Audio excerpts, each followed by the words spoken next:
Now that we know the elements of a linear function and how to graph a linear function, we also want to know how would we write the equation of a linear function. So we've got actually two different equations of lines, of how we could actually represent a line. So two different forms here.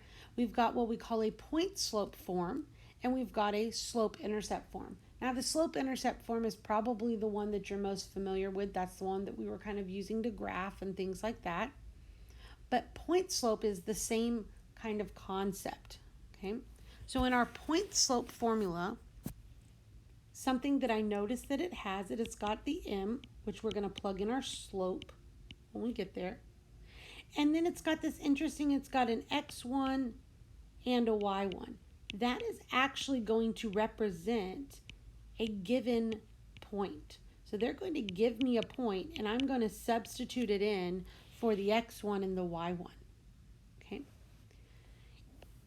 Just to review, remember in our slope intercept form, they give me an m, which is that slope, and they give me the b, which is the y-intercept. Remember, a y-intercept can be 0 and then that number. So they could either give it to me as the y-intercept equals this, the b equals this, or they could give me 0 and a number.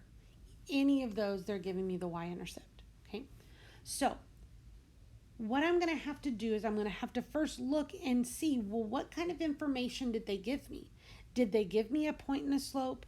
Did they give me a slope and a y-intercept? What actually did they give me? Then I'm going to pick a formula to use depending on what they gave me. I'm going to plug it in, and I'm going to continue to solve all the way until I have y equals.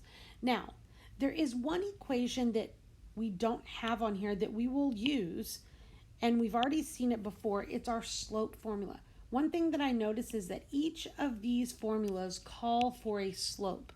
But what might happen is I don't have the slope yet. So remember, just in case we forgot, the way that we get slope is to take y2 minus y1 over x2 minus x1. So just in case you forgot, that could be a formula that we would need to be using. Okay, so let's look at a couple different examples with a few scenarios as to what they could give us and see if we can come up with the equation of a line. So let's say the first thing that they give us, they want us to write the equation, and they give me the slope is 2 and the y-intercept is 5. So I have a slope and a y-intercept. I'm going to use my slope-intercept form. Nice and easy here. So I'd say y equals 2x plus 5. Very nice and easy. Depending on what they give me, the steps could be really short. Right? So let's say this time they give me a slope to be, let's say 3/4, and they give me the point -8, 1. All right. So now that I have a point and a slope, I'm going to use my point slope formula. So remembering that my slope is my m, my x1, and my y1. So let's go ahead and plug in here. I'm going to have y minus that y1 equals my m times x minus my x1. Okay. Now, after I've plugged in, last time I was done, I plugged in, I was already solved for y equals. This time I am not solved for y equals yet. So I'm going to need to do a little bit of simplifying here. So the first thing I'm going to do is I'm going to turn this minus negative into a plus.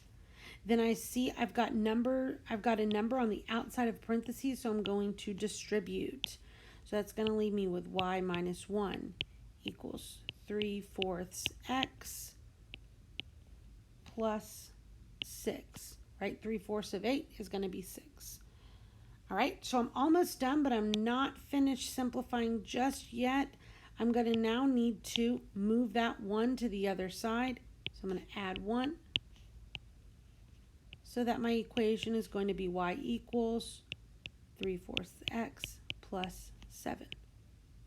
Now I'm solved for y, and I'm finished. So that's how I could use that point slope formula. Okay.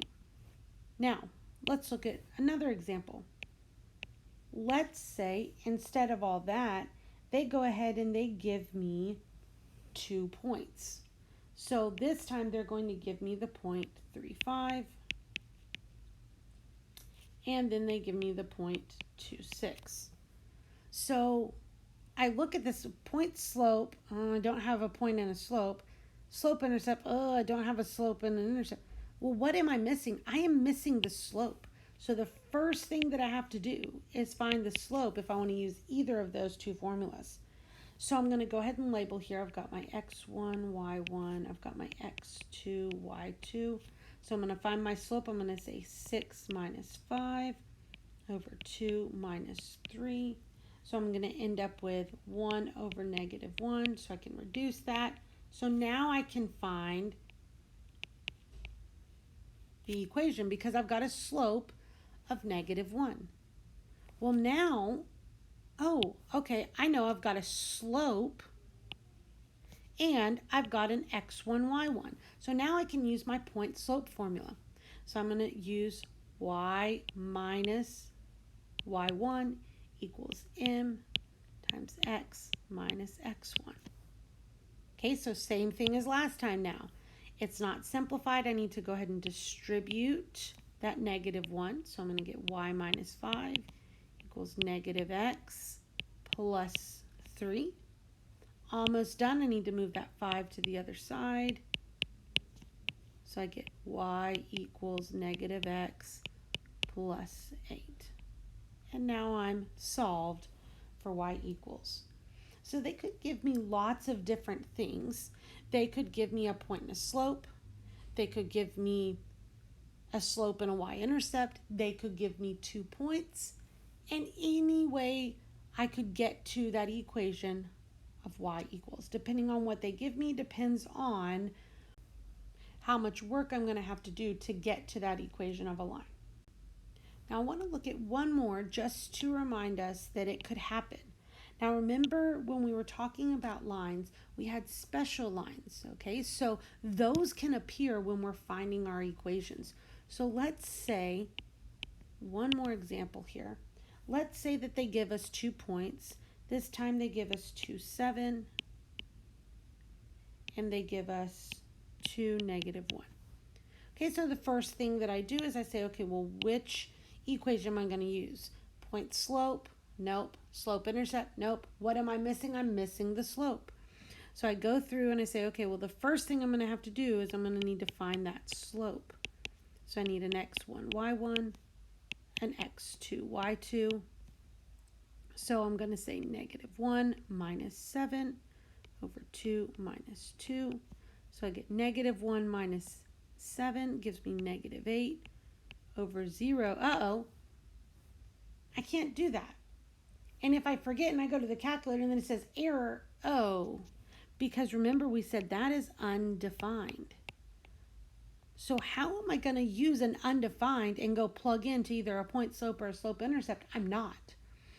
So if I get to this point and now I'm kind of stuck, what I really need to do is go back and look and say, okay, well, wait a second. If I'm undefined, that means there must be something special about these points. So let's go back to the points and look. Undefined is a special line. So what is special? Well, 2, 7 and 2, negative 1. The thing that's special about these is the x value is 2. And the thing that makes it special is going to be the equation of our line. Okay? So if, say there was another example and the y's were what was special, the y's were what was the same, then my equation would be y equals whatever that number is. So I won't be needing the two formulas because I found myself in the case of a special line. Okay? So those can happen as well. But what I need to do when I'm given any information, decide what I have, pick the formulas that I need to use, and solve until I'm at y equals, or if I'm at a special line.